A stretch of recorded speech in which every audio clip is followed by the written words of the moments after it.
Welcome to You Know Me, a podcast from Brunswick and the Golden Isles. I'm Buddha. I'm the Beard. Beard, another week gone by, getting closer to Christmas. Yeah, we're getting there. I mean, what's today?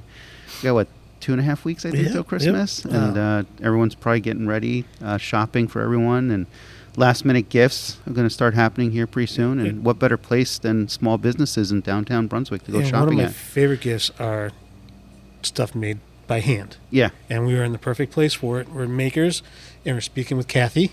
Mm-hmm. And we were just talking about where you can come in here and have your own crafts and make your own gifts, really, if you really want to do. Absolutely, yeah. So, Kathy, why don't you tell a bit about yourself, because you are multi-talented, and tell us a little bit about makers. Yeah. And you also wrote a book, I believe. I did.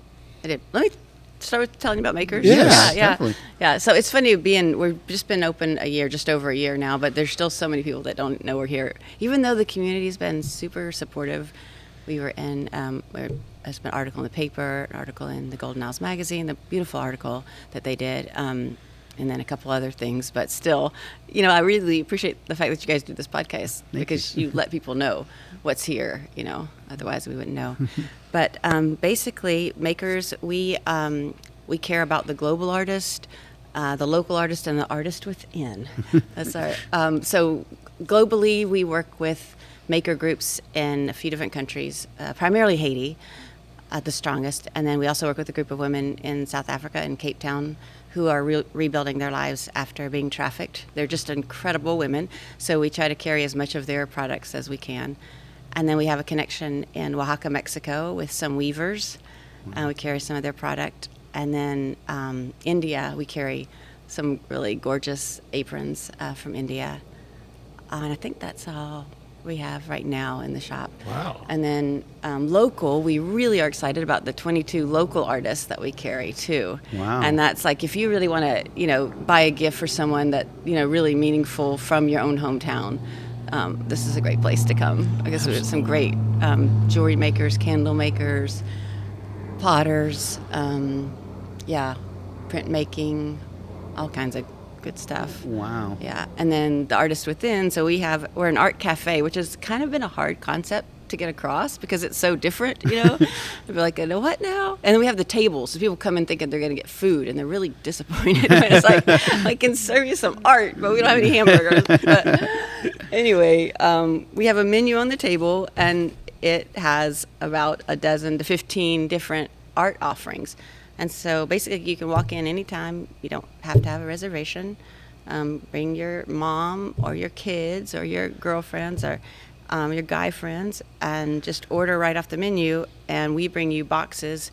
For each one has a different box in the back. Beaver calls it our kitchen back there, where we put all the ingredients in the box. And then we bring it out to you and give you as much instruction as you'd like. And just leave you alone and just let you have an art date. Wow. So, yeah, it's super fun. And then we also host birthday parties where people book a party and we'll be all set up when you come in with all the supplies. And, it's just a great, great time, whether it's a 4-year-old or a 84-year-old. It's really fun. That's amazing. And then, What catches my eye is paint your own puzzle. Yeah. I've never seen that, and I love jigsaw puzzles. That sounds really cool. Yeah, it's really fun. It's a new one, so it's just catching on, but we've had a couple really beautiful, one guy came in and did a heron and like a marsh scene on it.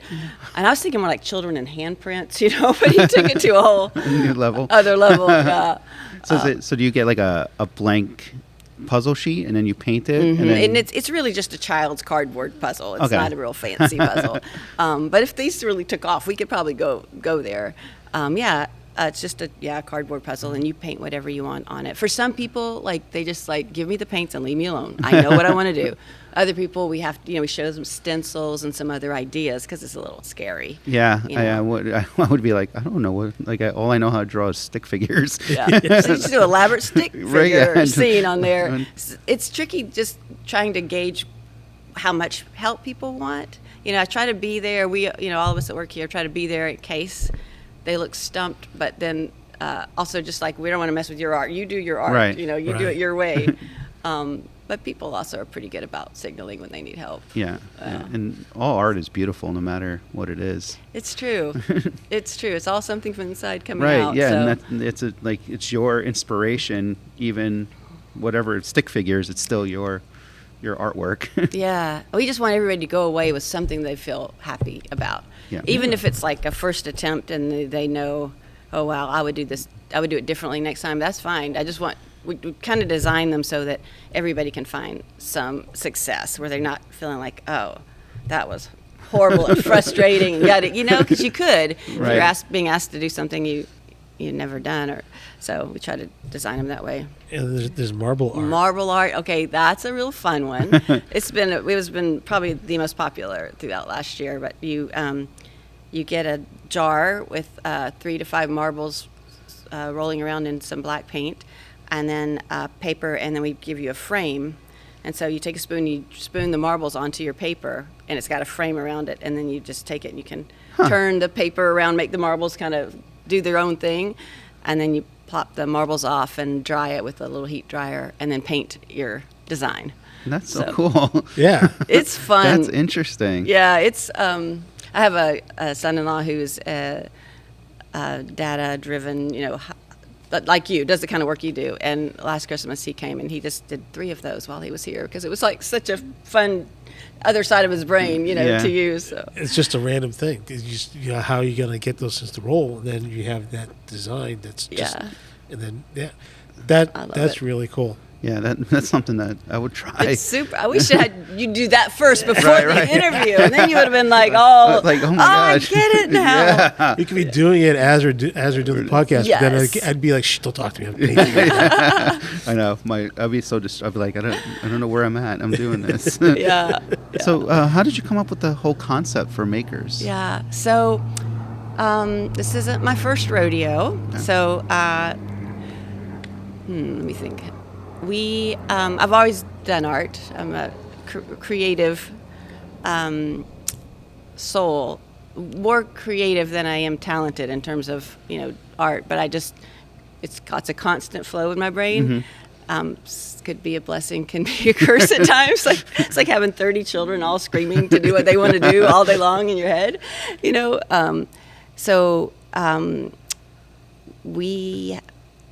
I find that art is just a really good settling exercise for folks. It helps us get out of our heads in some ways, and it's just it's real therapeutic. We had a place called Sunnybrook's Marketplace out in Waynesville about 20 years ago. Has it been that long? Yeah, almost 20 years ago. And we did different art classes out there, including pottery, but it wasn't set up like this, though.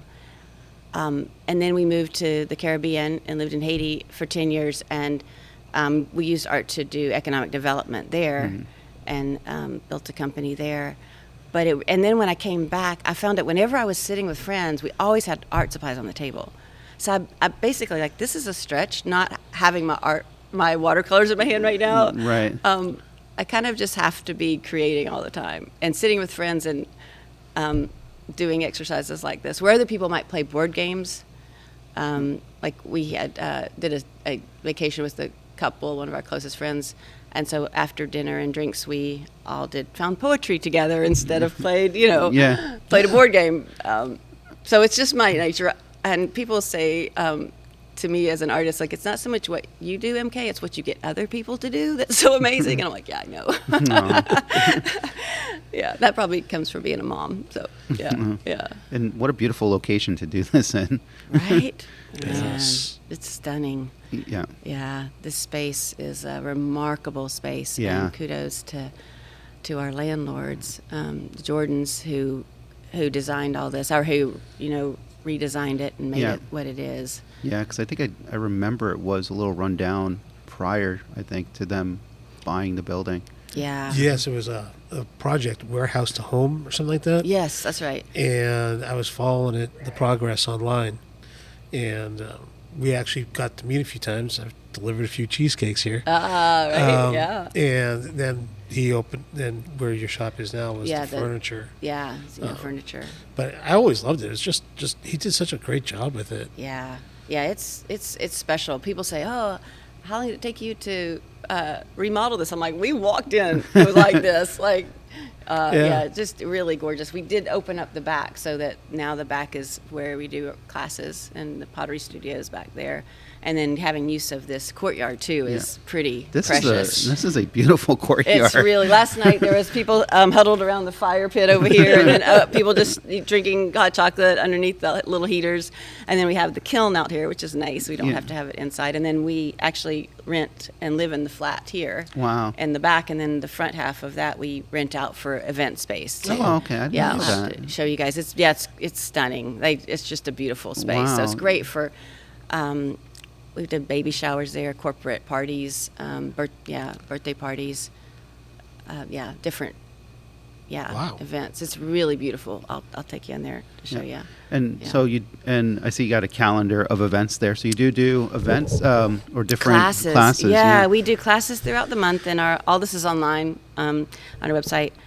We have Ed Hose. She does a sketchbook class here on Tuesdays, which is phenomenal. If you know Ed, you know that. She's just such a treasure. That's really a great class. Block printing, so where you carve out your own stamps. Oh, wow. And print. That's Gwen Pacella. Sorry, Gwen. Can't remember how to say your last name. And then we have pottery classes, hand building classes every Thursday night, and then Saturday morning and Saturday night too. Wow. And we're gonna work with getting some open studio time built into the weeks in the new year. We do the homeschool art class every Friday. The intro to screen printing, embroidery, ornaments, the hammered aprons. We did hammered tea towels, and it was the wildest class. So we treated these cotton tea towels, and then you bring in flowers from your garden, or people come out here and snip ferns or whatever. We bring a bunch of flowers. So you lay out the flowers on your tea towel, and then you take a hammer and you hammer the pigments into the tea towel. So you can imagine with 16 people in here hammering. It's like after the first class, we actually bought earplugs, so everybody then wore earplugs throughout the whole class, because it's like, what's happening? So they're like, the building coming down. It's really loud, but it makes you laugh when you're in there too, when it's going on. So this month we're actually going to do that on aprons, and they're going to be gorgeous. So how receptive have the classes been? How receptive? Like different ones, different ways. I can't really figure it out, rhyme or reason, except that the hammer, anything with the hammered flowers is like sells out. It's like, I don't know. That's just one of the most favorite. Art and frustration. Yeah. Art and taking your frustration out at the same time. I think so. And then also the screen printing has been good, and the stamp, carving out stamps. Though we didn't have anyone sign up for this one class this week, so I don't know, like where it's like. We'll have 12 people and then none. Wow. So it could be timing. Yeah. It could be what's going on. Other things that are happening that day that we scheduled classes and didn't know what was going on. Yeah, I'm really interested in that screen printing, because I always wanted to make my own like T-shirts and stuff like that. So I'm upset I missed that class because I had something else going on. So I do look forward to the next one coming up. I'm going to try, if I'm not busy, to come to that one. Yeah, it's interesting for sure. Now with the screen printing, do you use what method do you guys use for the screen printing? So I'm not the teacher. First, Okay. I'll tell you that, but I did take the class. So we actually just did it in a small on hoops. So we had the wooden hoops with the screen. We bought the screen that you use for this, and then you use you trace your pattern, and then you use a substance. I don't know what it's called. That you either block out what you don't want painted. So some people, you could do it either way, where you put the negative space, and that's what we did. And then we had tote bags or something that people would screen them onto. Wow. So it turned out there were some really fun things that people did that they were so astonished, like, this looks so professional, So yeah, and something like that, we talk about making a gift for somebody, like your own, or making your own logo, and then you can make all the tote bags you want. You just like pull the ink across it and do it over and over. Because once you have that, you have it. Then you can use it over and over again. Yeah, exactly. Wow. I'm upset I missed that class. Yeah, it's coming up again. You'll get to do it again. Awesome. Yeah. Yeah, I'll tell Shannon about the sketchbook. Yeah. Yeah, she likes to do that. Yeah. Yeah. That sounds like fun. That's something my daughter would like too, the sketchbook. Oh, yeah. Yeah. Well, you took the class. What did you think? It's great. It brings out your creativity. Yeah. I said, Ed's class is like a master class and a therapy session and an art class all in one. I've threatened to just set my phone down and record her when she doesn't know it, because she says so many huge things in the course of just like sketching out eyeballs, and I'll just be like, wait, what did you say? Yeah, she's just brilliant. I hope that you interview her soon. 'Cause Yeah. she's And then all great. these classes can be for beginners, and no one should be afraid to just pop in if they really don't have that much art experience, right? 100%. If it's a class that builds on another skill, like we did a crochet class, and it was 3 classes, and so you needed to either have some skill by the time you took the second one or have taken the first class. So we let you know if you needs to build on it, Okay. on something else. Wow. Yeah, so you're not like lost when you get there, but yeah, most of them are. Crocheting 101. Yeah, that would be lost, completely lost. And so, and of course, you mentioned this in the intro, but the front part of the store is where you sell all the different artists, all their, Yeah. I don't want to say stuff, that's not the right word I want to use, all their goods or art, Yeah. and all their projects. Yeah, yeah.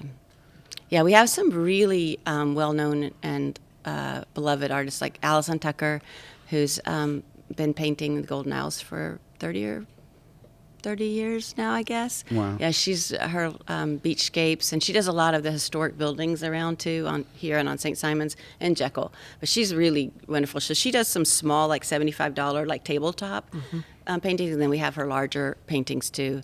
Yeah, that's wonderful gift. But lots of things. We have the Tanya who does the oyster shells. We have a couple from Darien that do ointments from the herbs that they grow on their own farm. Oh, wow. And gosh, we have Tricina, who has her own shop now, Brown Butter, and the baskets that she's bringing in from Ghana. Yeah, so many art. I really could tell you a lot about each one, and I love it because I have a relationship, with each one of them, and try to encourage them on the months that it didn't go so well, and then we've had some leave because the months it doesn't go well, it's really tricky, to make that decision. It's tough. You can't get into the consumer's mind of that's the crux of retail. You just don't know what's going to be attractive to people. Right.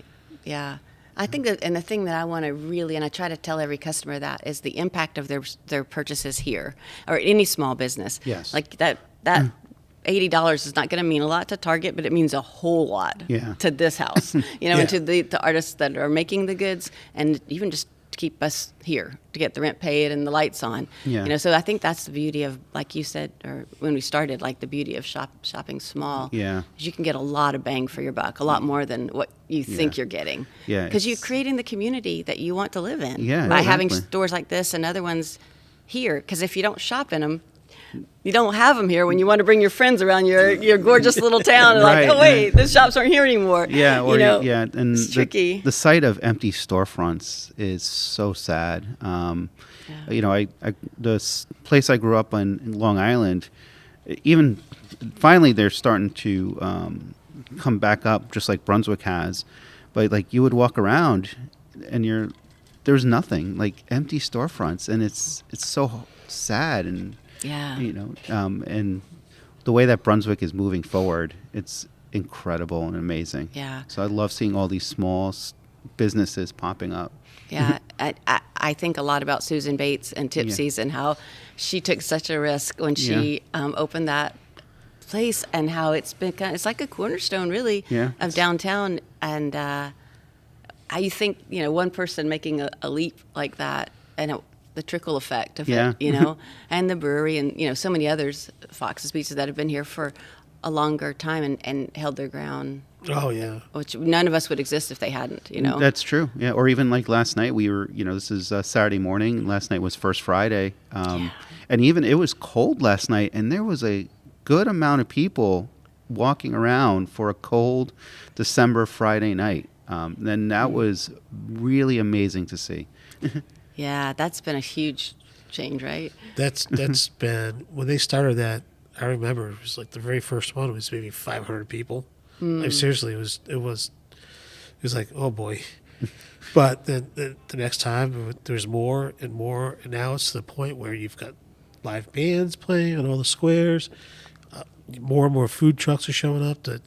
It's expanding all the way down to here. Yeah. And expanding past or up to Reed's. Yeah. So it's getting bigger because more and more people are coming, and that's the great part about it, because people are finding out, and then when they see places like here and other local shops where it's unique, you're not going to find anything else like what you're selling here, or having the experience. and having that Yeah. experience. And what's nice is with the small businesses is that you get to know the people in the store. Yes. That's definitely You get a personal relationship. best. Yeah. You're not going to get that at Target or Walmart or anything like that. I mean, you don't even talk to anybody. You go in there, you swipe your stuff under a scanner, you walk out. Yeah. So Wait, you scan your stuff? Oh, no, I'm just joking. I have actually had a few people have to check themselves out if they come in and I'm up to my elbows in clay. I do have some customers that just help themselves. They just turn the thing around, check themselves out. But this one couple came in and they were just visiting the area, and I was literally like, when it was the wet clay, it was not pretty. I'm like, okay, so you know how you scan yourself out at the grocery store? So, okay, just turn that thing around. Okay, cash or your card. Okay, now hit that button. Okay, this is the code. All right, again, hit that button. Okay, good. Thank you. And if you want a bag, you're just going to have to walk around and grab one, because I can't even do that anyway. But people are so great. People are so understanding and generous and kind. And in small business, you can just feel like you're part of something. I've had so many cool experiences. I had the lady that came in a couple weeks ago, and she was traveling through on her way from somewhere to somewhere else in Florida, and she'd gone back and looked at the studio, and she said, "Yeah, I've taught art, or just retired." I said, "That's great." And she said, "I used to make these, I think she said trolls, I forget what they called, out of clay." And I was like, "Oh, that sounds really cool." I'm just like, okay. And she's like, "Can I show you how to make one?" And I was like, well, I guess so. And so she's like, "Just hand me a ball of clay real quick." So we did it, and then she walked me through the exercise. She goes, "Thank you. Okay, I think I can get back in the car now. I just needed to make something." And I'm like, I get that. Yeah. I understand that. But it was such a, wild, off the wall sort of experience. But it was precious, It's really sweet. And what I like hearing about these stories is that you mentioned it was, I think, 2 people already that from out of town that actually found downtown and stopped in. Yeah. That's pretty amazing. Yeah, more and more people are, I find, coming from, they say, "Oh, we're staying on St. Simon's, or we're staying on Jekyll." Well, we wanted to come check out Brunswick. I think that's Yes. fun. that's new, and it's great because there's always that, "Oh man, I want to go over the bridge," but there's things here that are becoming a destination.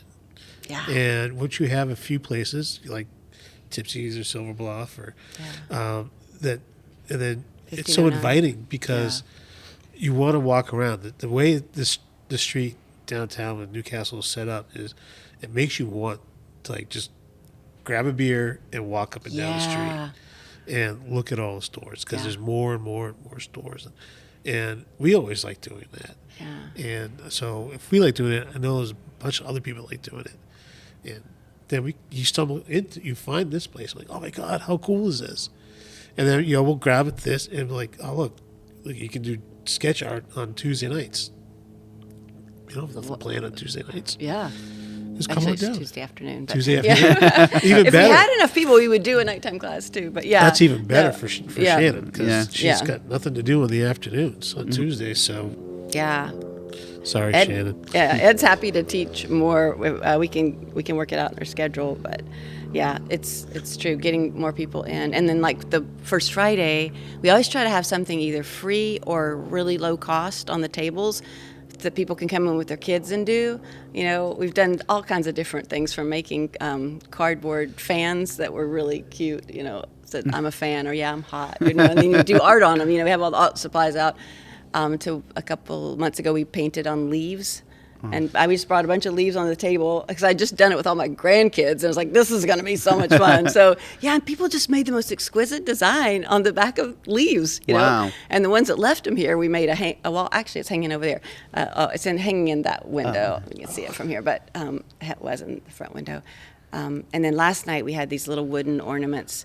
And so we just did them for $2 a piece. And we had, you know, families, kids, and then the parents, of course, have to come get involved and do their own ornament. But we love having stuff like that so that everybody can do something special on First Friday that doesn't cost, you know, so much, you know, if you have. So we always like to have that. That's give them the experience. Precious.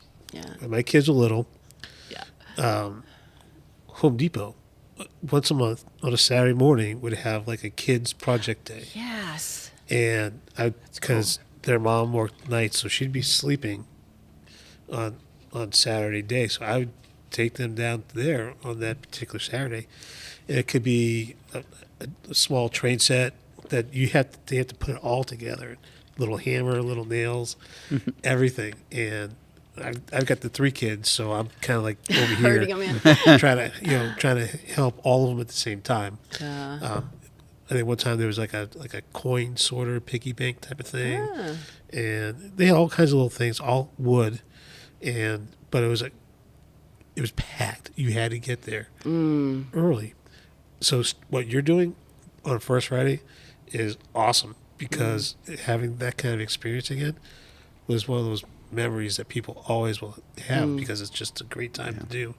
And I think my son still has some of the things he made. Yeah. He's almost 20 years. He's 20 years old now. Wow. So it's a lot of fun to do kind of things like that. Yeah, and we also now have the paint your own pottery. So where we used to have the place that used to be here, which I know the name of, the Paint Your Ceramics. Color Me Happy. Color Me Happy. Yeah, That's so right, people love that place so much.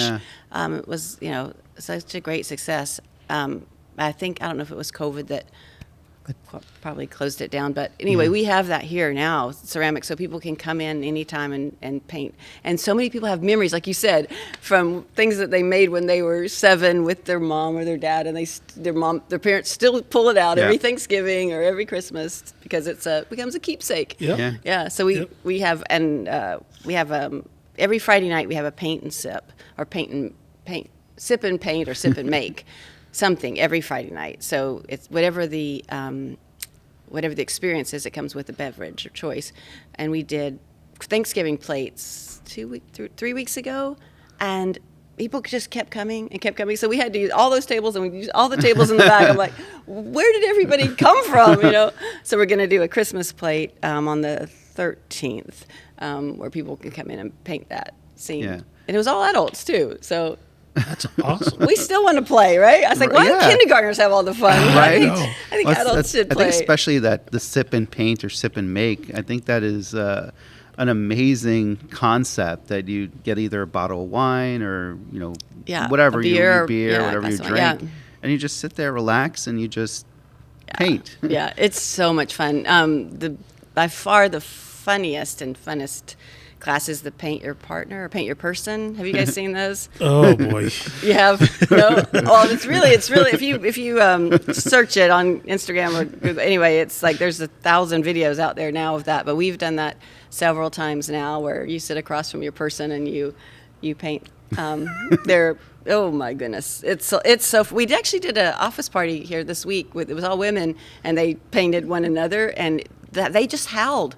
Like, they just held for like an hour and a half. They were laughing while they were painting, and when they started showing each other the paintings they'd done of one another, it is truly, if you just need a really good gut laugh, that is the exercise to do. Oh boy. And I will say that women are generally a lot better at that than the men that I thought one couple was going to like lose their marriage over. I thought he was so bad. Like, we never tell anybody to start over, but Ed and I were both like, you should just like start over. But he did it just as bad the next time. I'm like, but then I saw them holding hands the next day out in the town, so I knew they were okay. So It was their like, marriage was saved. they were okay. I was like, whoa, what's Oh, boy. what's See, wrong? that's- Can you not see that beautiful woman?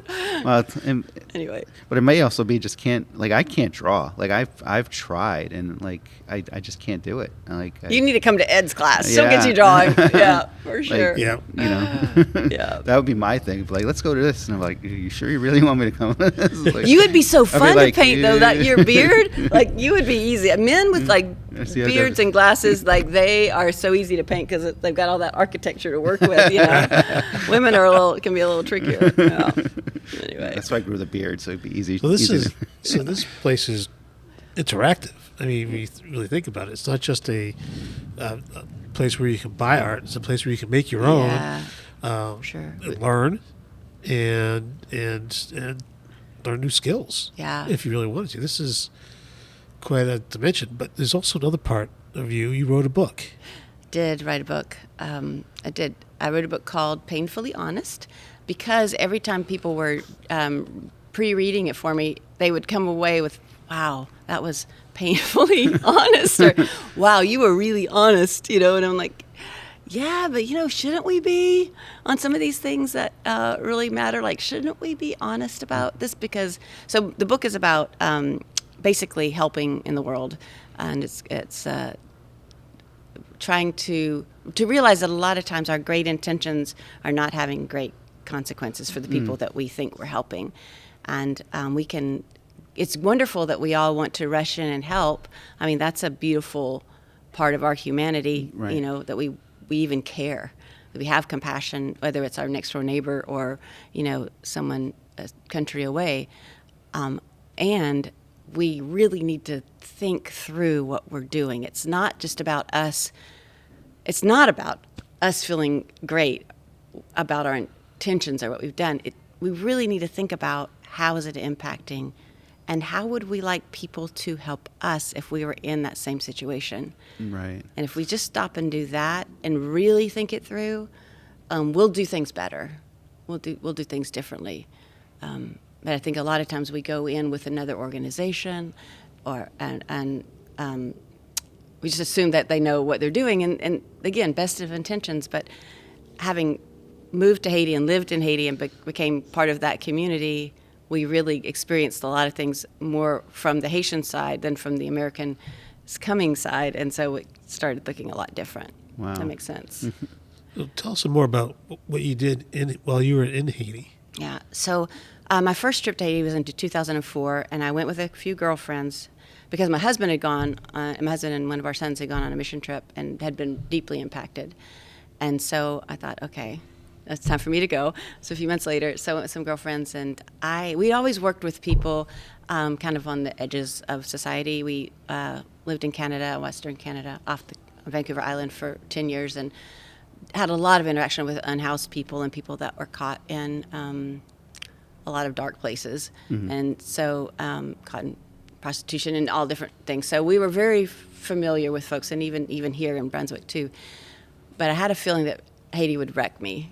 But I'd never been there. I didn't have any experience. But so the first trip, I'm there with some girlfriends. We're in a car, and with a lady that we just met, an American who lived there, and we'd pulled over, and a Haitian woman walked toward us holding a baby, and she began to speak to the lady driving, Sherry, and Creole, which I couldn't understand a word at that time, and talked for a little while, and then the lady left, and we said, you know, what was that all about? And she said she wanted to give us her child. And I was just like, I don't have a grid for this. And she said, she explained that she had 3 more children at home, and she was really struggling to keep them all fed. Wow. And because we were white, she assumed we probably had an orphanage or had access to an orphanage. And Sherry told her, no, we didn't have an orphanage. And then she turned around and said, I felt like she was looking right at me. She said, understand that she no more wants to give her child away than you do. And at that point, our youngest was 4. And I thought about my little girl and what would I have to be experiencing as a mom that I would hand her off to a stranger. I mean, I would bite and tear and rip anyone who tried to take my yes. child from me, but what would I be feeling? What kind of pressure is that when you want to make sure your child is still eating, and fed? So and then she said, what she really wants is a job. She doesn't want to give her child up. Yeah. What she really wants is a job. And I kind of jokingly say, I feel like that was my moment of perfect moral clarity when I knew, like, I don't know what I'll do. I was no grand business person, but I will do something with my life where less women on the planet have to feel that kind of pressure, or into that space. So we had a little cottage business at that time. Our boys where they would make things, and we lived out in Waynesville, out in the country a bit. They would make stuff, and I would paint it. Then we'd come sell it to the shops on St. Simon's, So I had a little bit of. I knew you could make money selling stuff that you paint, So our first endeavor was with rocks because that's the only resource I could really find was readily available. Everything is used in Haiti. There are no dumpsters where you can dive and find good stuff. There are no piles of tin or brick or anything. Everything is used. Wow. There's no scraps laying around. But there were lots of really great big rocks. So that's what we started with. And I hauled them back to the United States and tried to market them at the Atlantic Gift Mart, one of the most expensive and biggest failure, terrible failure.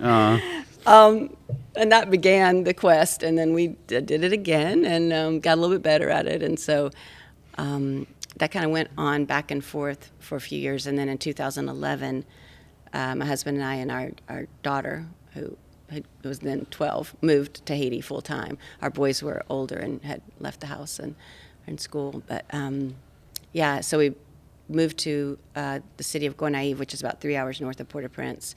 Port-au-Prince is what most people think of when they think of Haiti. So, which is the rest of the country is just not like that, like the city. Out in the countryside is just really beautiful and gorgeous rivers and ocean and farmland. But the community of Gonaïves, there's a little community on the outskirts of it where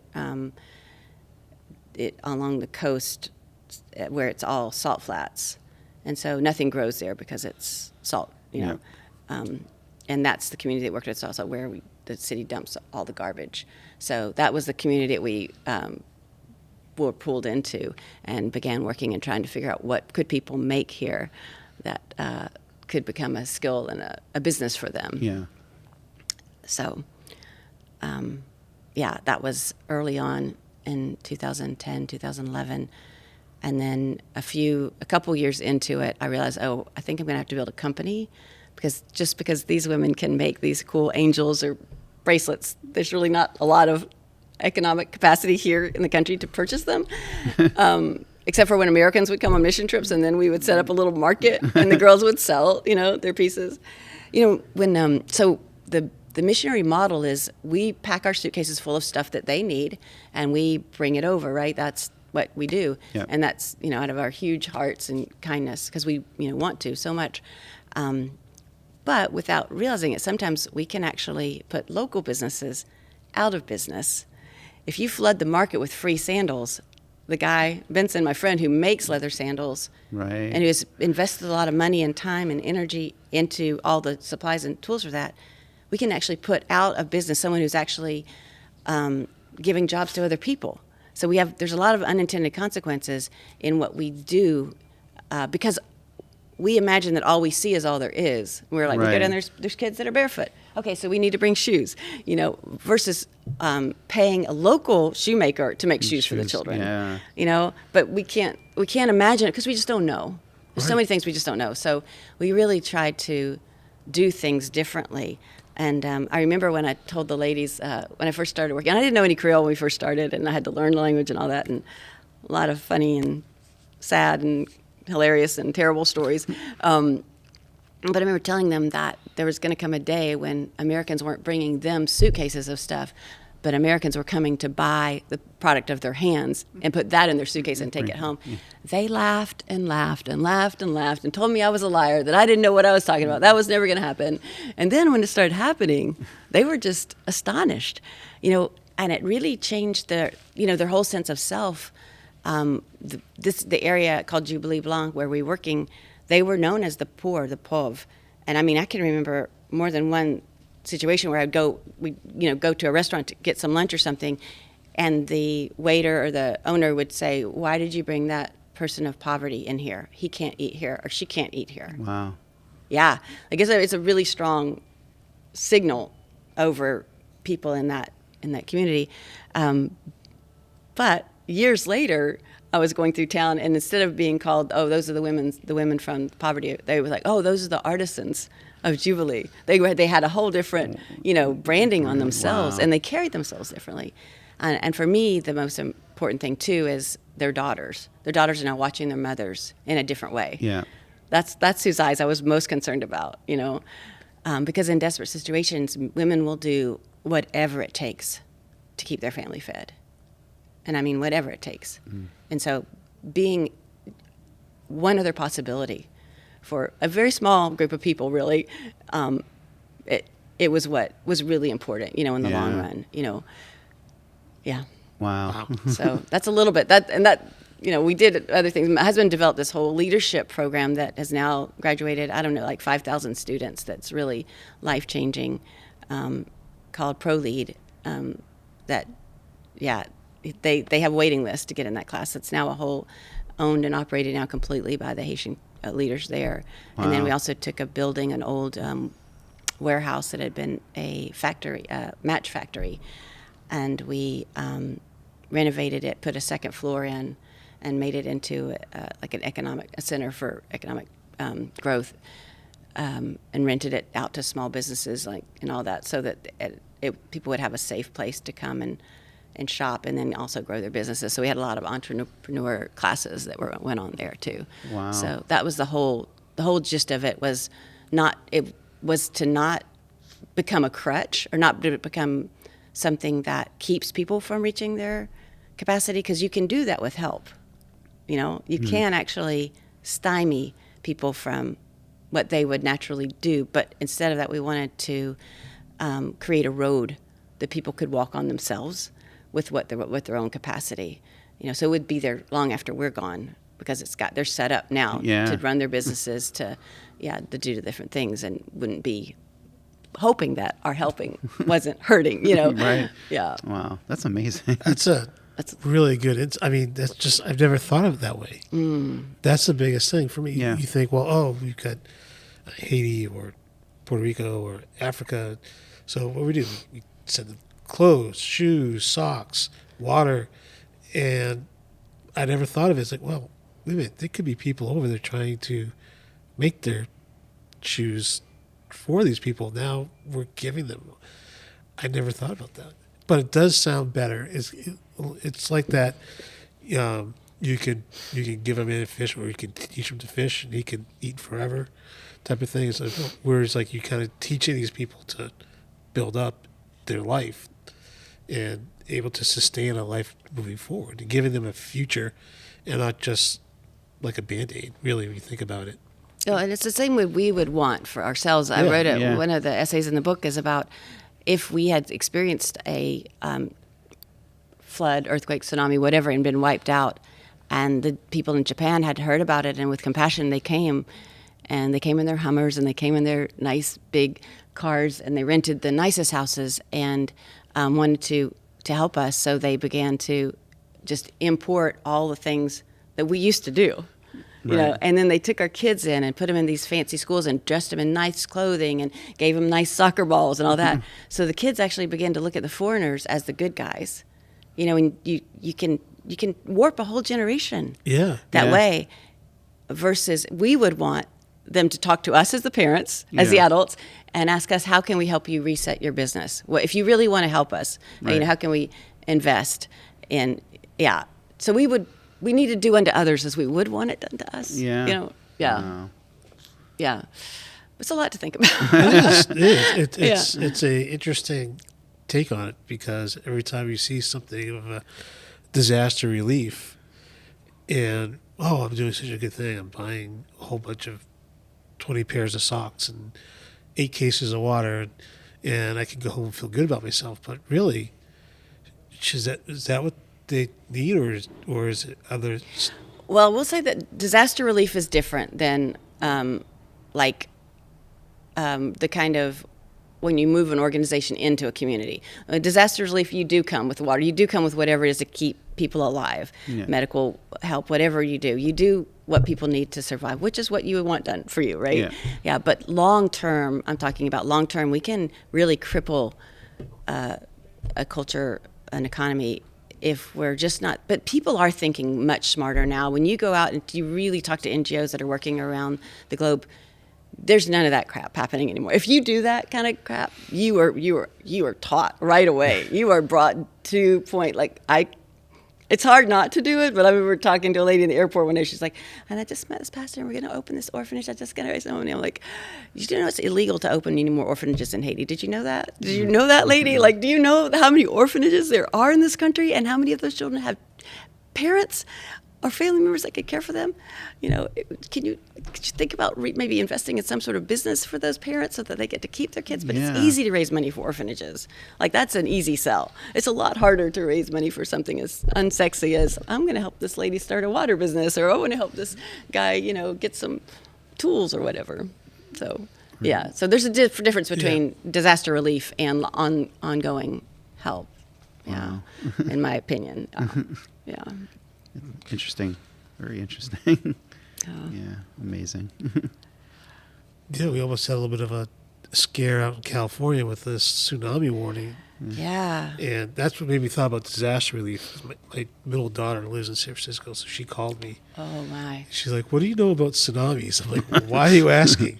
Oh, we just got a warning. I'm like, what? And I'm like, well, just get your cat and whatever is important and go up to your sister's.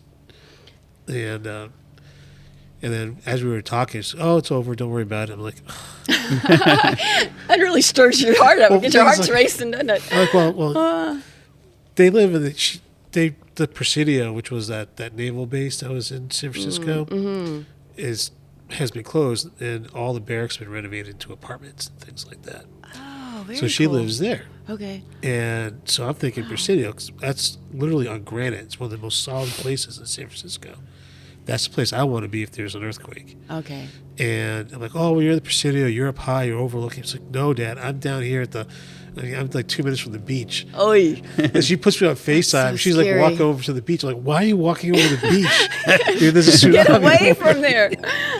Oy. But yeah, so that's to my mind was with like that kind of disaster relief, because you see a lot of that. I think a lot of people forget about the ongoing struggles a lot of countries have just to live, just to survive. Yeah. And it's not just Haiti; it's all over most of Africa and other areas of the world where just the poverty is more than extreme, I would say. Yeah. Yeah. One thing that really changed for me, and interestingly, I was reading in, I think it's 2 Kings, and there's a story about a widow who comes to a prophet saying, help me, my husband's died and my rent's due, and they're going to take my sons and as slaves to pay off my debt. You know, what can you do for me, this old man of God? And the prophet turns to the lady and he says, okay, I hear you, ma'am. Tell me, what do you have? And it was just like, wait, what do you mean, what do you have? Don't you mean, what do you need? Mm-hmm. But he asked her, what do you have? And I remember I was reading along, I was like, wait a minute. I never ask people what do they have. And she said, and the story goes, she said, I got nothing. You know, in Haiti we'd go, pagyan, like that's the motion for that. And then she said, but I got a little bit of oil.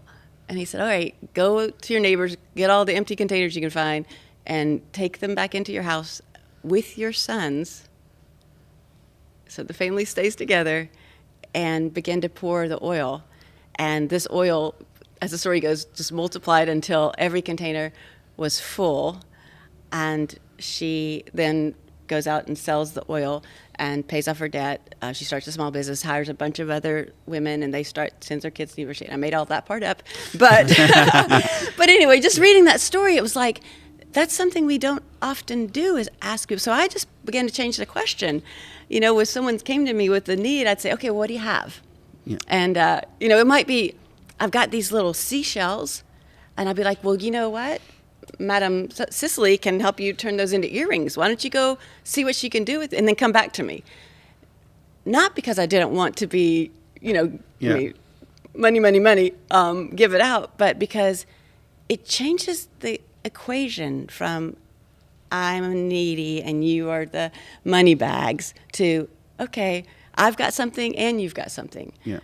And so asking people, well, what is it that you love to do? What is it that you do well? Tell me about that. Even if it was, I'd see the guys with the wheelbarrows with the salt, and they'd, oh, madame, da da da. I was like, okay, give me a bag of salt, and I'll give you, let me buy a bag of salt from you. Always trying to make it so that people are part of the equation.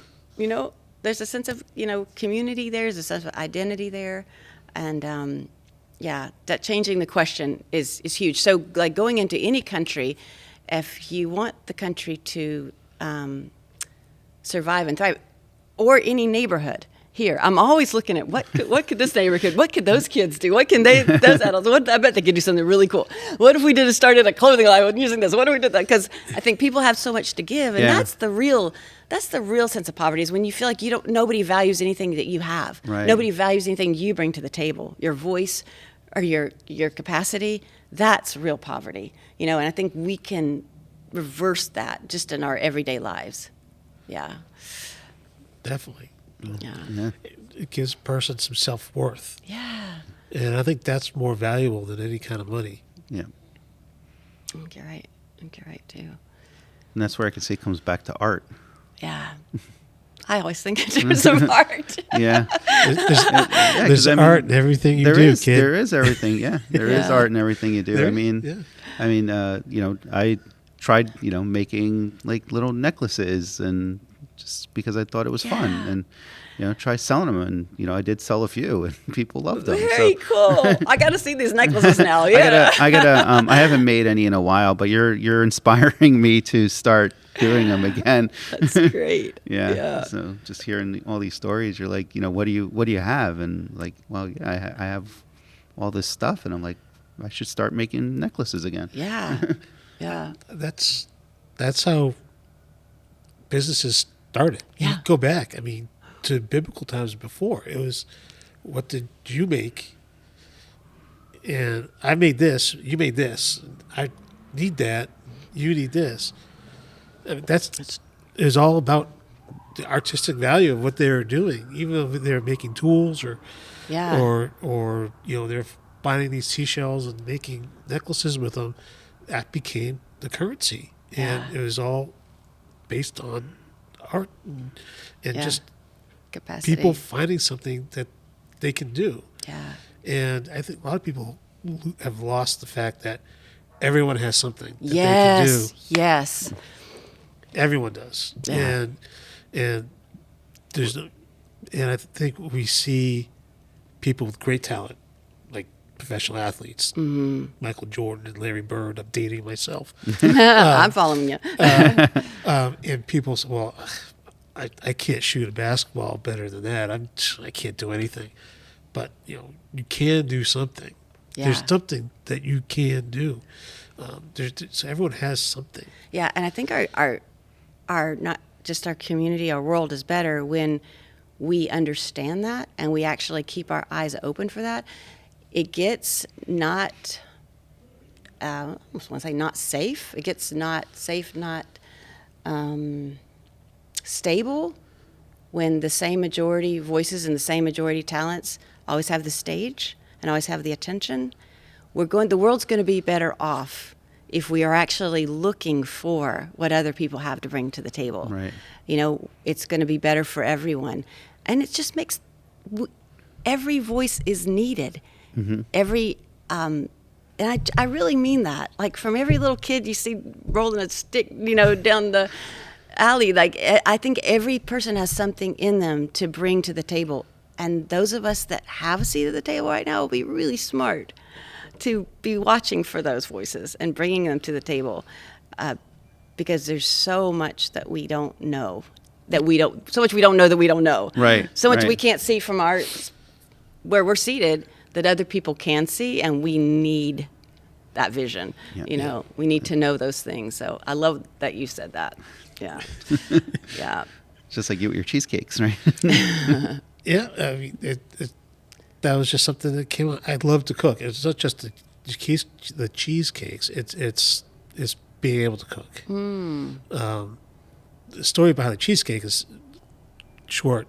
I was challenged about making a cheesecake. I've never even eaten a cheesecake before. What? I went online. Somebody challenged you to make one? I went online and I found a whole bunch of recipes. I broke it down on a spreadsheet. What? You did not put a cheesecake recipe on the spreadsheet. I had about 60 What in cheesecakes the? Oh my gosh. recipes. That's like a broke it freak of down. nature. I don't know. Broke it down by ounces. Had to have everything as a uniform unit measure. And I just, because my background, my training is accounting and finance. I was a financial analyst mostly, so my job is finding these trends and finding, patterns. And I came up with a very base recipe. I made it. I brought it to work. And the funniest thing was everyone was sitting there eating it. They were just Okay, it was a hit. Yeah. it was gone in 20 Your minutes. first one was a hit? Yes. Oh my gosh. And the admin assistant to our president, Mrs. Dubois, I never even knew her first name. She's very Puritan. Everything's buttoned to the top of her chin. Every dress was down to her ankles. No cursing. It was always Mrs. Dubois. She ate it. She put the plate down and she said, "Frank, this cheesecake is better than sex." Oh, and everyone, okay. everyone just fell over. awesome. You could have knocked me Oh over my with a gosh. feather. I was like, "Oh my god!" The last thing you expected from her mouth, right? But like in your example, people started coming to my cubicle with money. Mm-hmm. It's like, "Hey, can you make me a peanut butter cheesecake? Hey, can you make me a coffee cheesecake?" Wow. And one guy came to work with a bag full of key limes. And say, "Can you make me a key lime cheesecake with these? I just grew these to my house." gosh. So this is like that kind of thing. It's like someone who's talented at growing, someone who's talented at cooking, taking what they grew and putting it into something. Together. Yeah. And I squeezed the heck out of those little suckers. But that's how it started. And I was kept under wraps. It was just one of those things I just did with friends and family. Wow. And a few people worked. But once COVID happened and where I was working, I was furloughed, and a friend of mine was like, "Man, you just got to go out there and sell your cheesecakes. Your cheesecakes are awesome.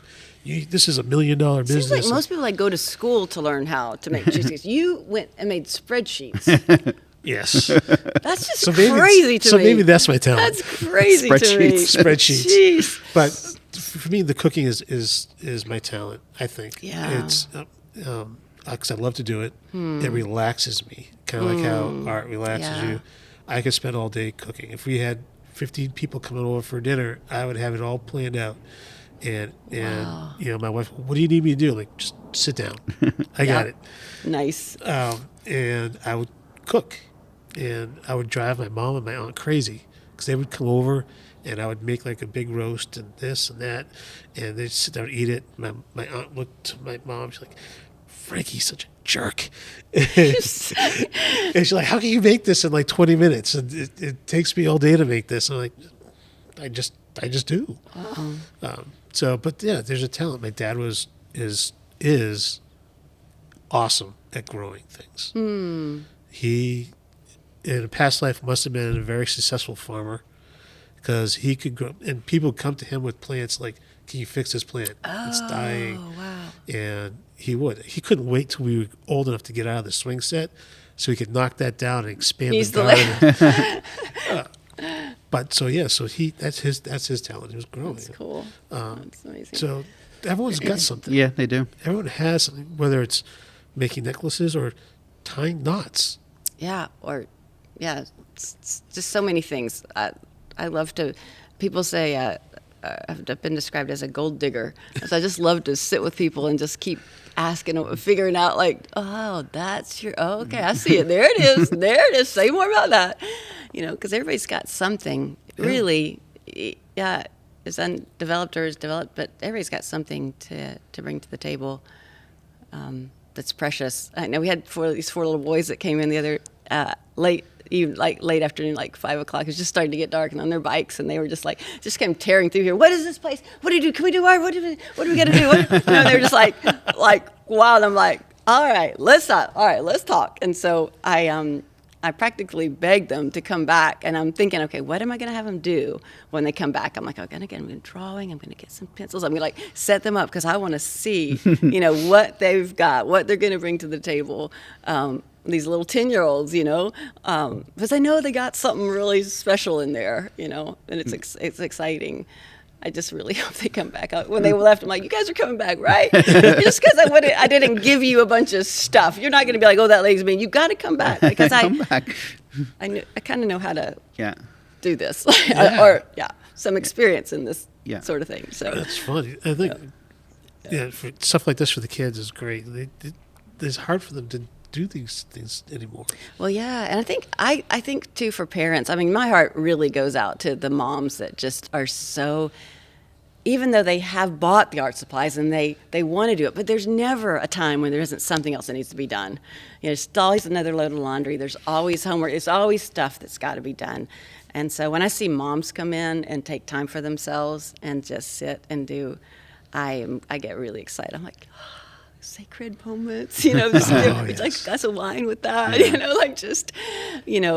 I think that's, everybody, I don't know. I haven't found a population that isn't really fun to watch them come in and, find that light inside and get that experience, it's really sweet. That's why I just love this place so much because of the human interaction that goes on every week, every day, and for other people that work here too, they're just like, oh, it's an incredible conversation. It's like, oh, I met this family, and it's precious. Yeah.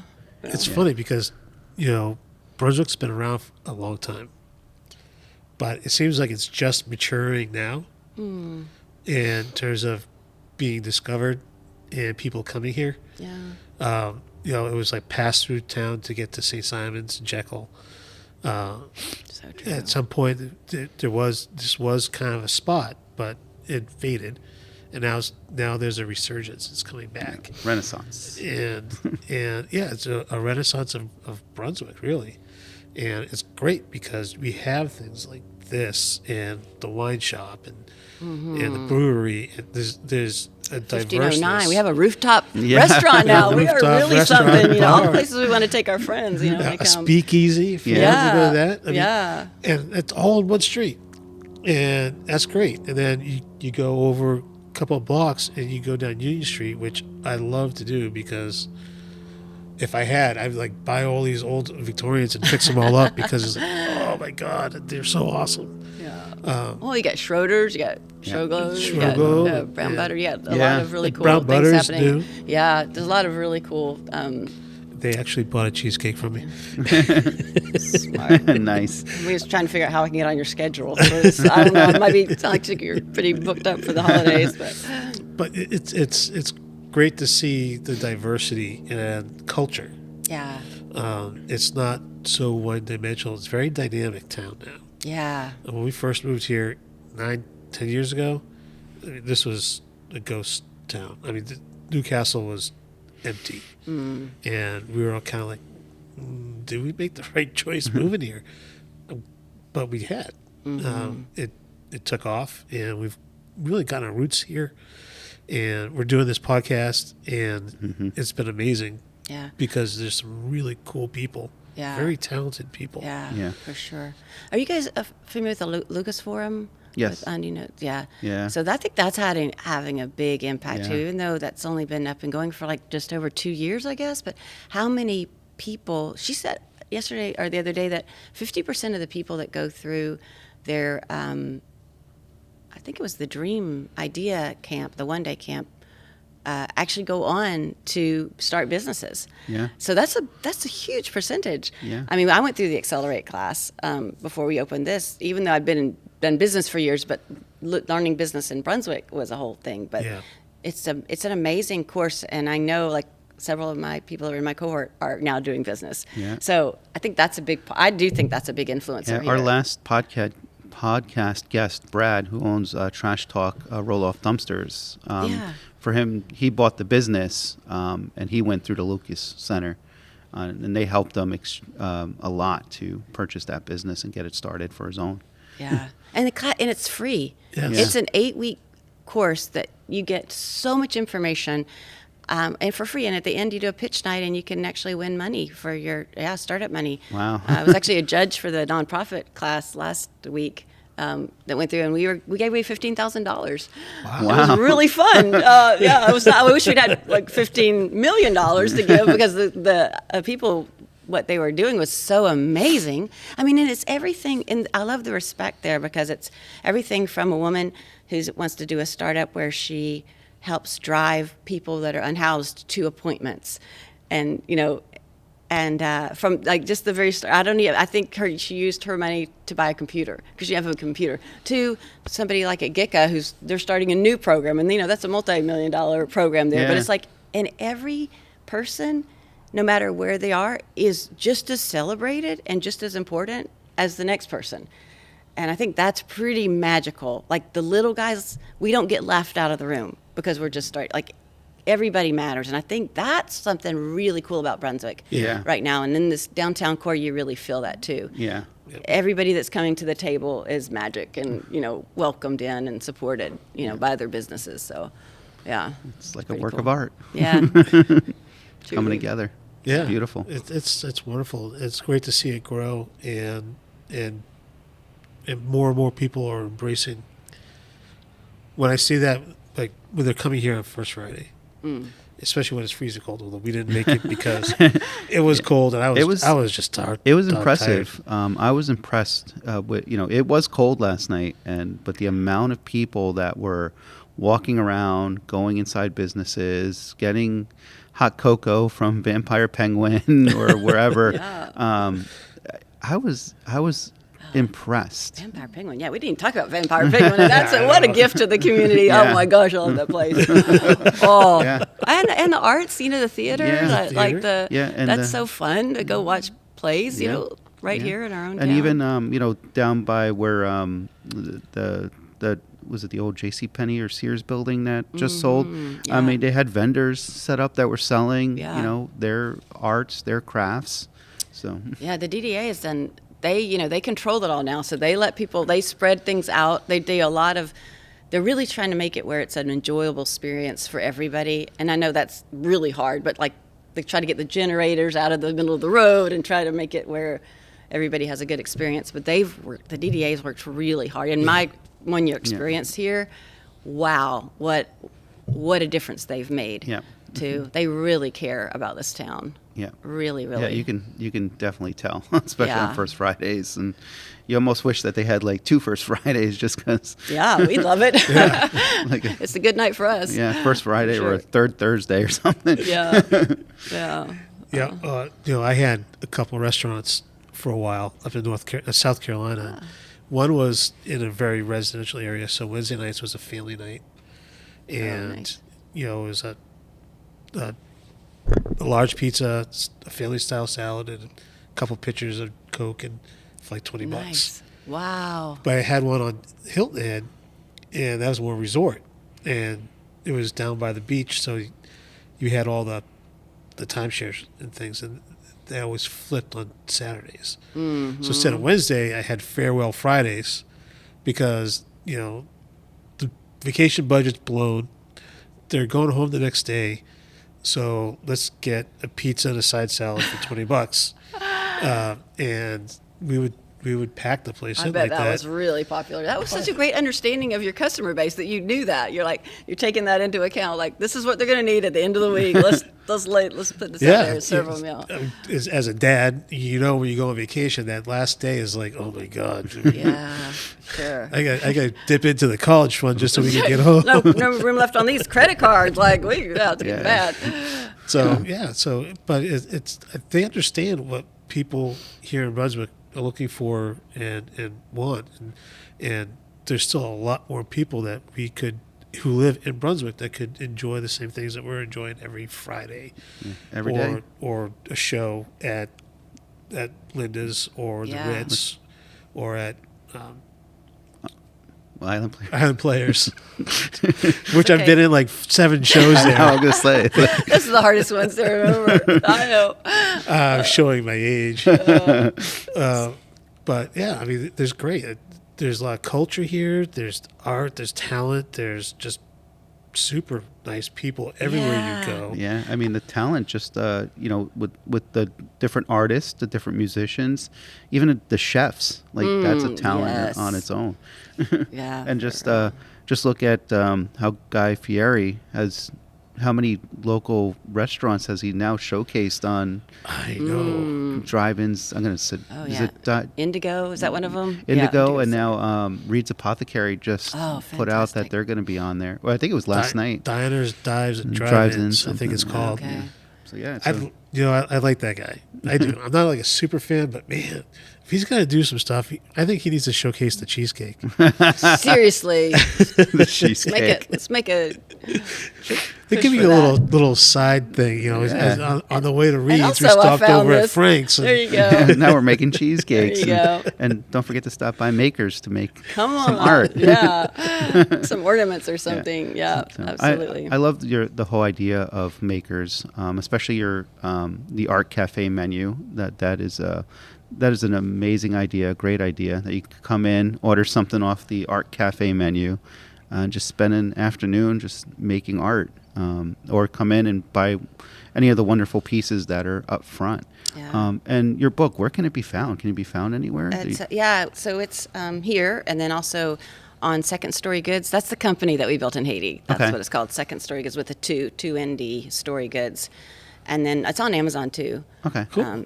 So you can buy it any of those places. But yeah, Wow. thank you for that asking. Yeah. And where can people find Makers? I know we're on Newcastle Yeah, Street. we are. We're on 1214 Newcastle, right across from the old City Hall and right across from St. Vincent de Paul. Yeah. A lot of people know where St. Vincent de Paul is, which is a fabulous thrift store. But Yes. yeah, so yeah, we're 140 steps from the brewery. So it's really not far. I can Oh. see it from here. So it's Yep. really close. Just keep on coming. We always say, keep on coming. Well, keep on coming. just look for the really pretty awesome building. So this is This is one of the most beautiful buildings. Well, on the outside though, it really just looks like a black square box. I mean, it's just one level. You can't really tell, I think, from the outside how cool it is on the inside. Well, but my first impression is the outside. Oh, really? Yeah. Yeah. Okay. When they had the furniture store and they redid the whole outside, I'm like, yeah, that is. I was in. It caught my eye. Like it's Okay. a really beautiful, even though it's just a black brick building now, but it's just appealing. It's like you drive by and it catches your eye. it is appealing. Yeah, You're like, what's inside that building? Because it's just it's just something about it. It just catches the eye. yeah. So- So many people come in like, "What is a Makers? What is this place?" I'm like, "Shop, create, connect." Yeah. Doesn't explain it. No, it does not explain it. Does anyone come here asking, like, where's the bourbon? A few times, a few times people have done that. You know, it's I thought this was places for bourbon. Maker's Mark. Is that what it's called? Maker's Mark, yeah. Yeah. Yeah, no bourbon. We do have our beer and wine license though, so we Excellent. can pour to consume on premises, and then we have great coffee. Our coffee is from Haiti, which we sell by the bag, but we also brew here. It's incredible. Oh, I'll have to try some of that. Really good. And then hot chocolate and hot cider. So we have some warm drinks too for these cold nights. Nights, Hopefully yeah. for not long. Yeah. Hopefully for 2-3 months and then back to the. Yeah, yeah. we're in Georgia, man. It doesn't Yeah. stay cold for No, long. it doesn't. No. So, well, thank you for your time. I really appreciate this. Thank you guys. This was great. And go find the book. I think everyone needs to read this. And we need to really painfully honest. Just what you've told me has changed my perspective on a lot of what's going on in Haiti or in Africa and what needs to be done instead of what we think needs to be done. That's really cool. Yeah. Well, thank you so much once again. Yeah, thanks guys for Yeah. your time and for Yeah, so- coming to Makers. And Yeah, so- hopefully more people will now come to Makers. So yeah, Absolutely. Please make sure come down to downtown and check out Makers. we're open 10 a.m. to 8 p.m. Monday through Saturday. Yep, so and, we try to stay open later. And you have a website, correct? Makers BWK. Okay. Yeah, website and the socials is Makers BWK from Facebook, Instagram, And that's where the website. calendar could be found. and the calendar and all the things. Awesome. Yeah. Thank you so much. Yeah, thank you, guys. Thank you. Have a good Enjoyed one. it. Thanks. Bye.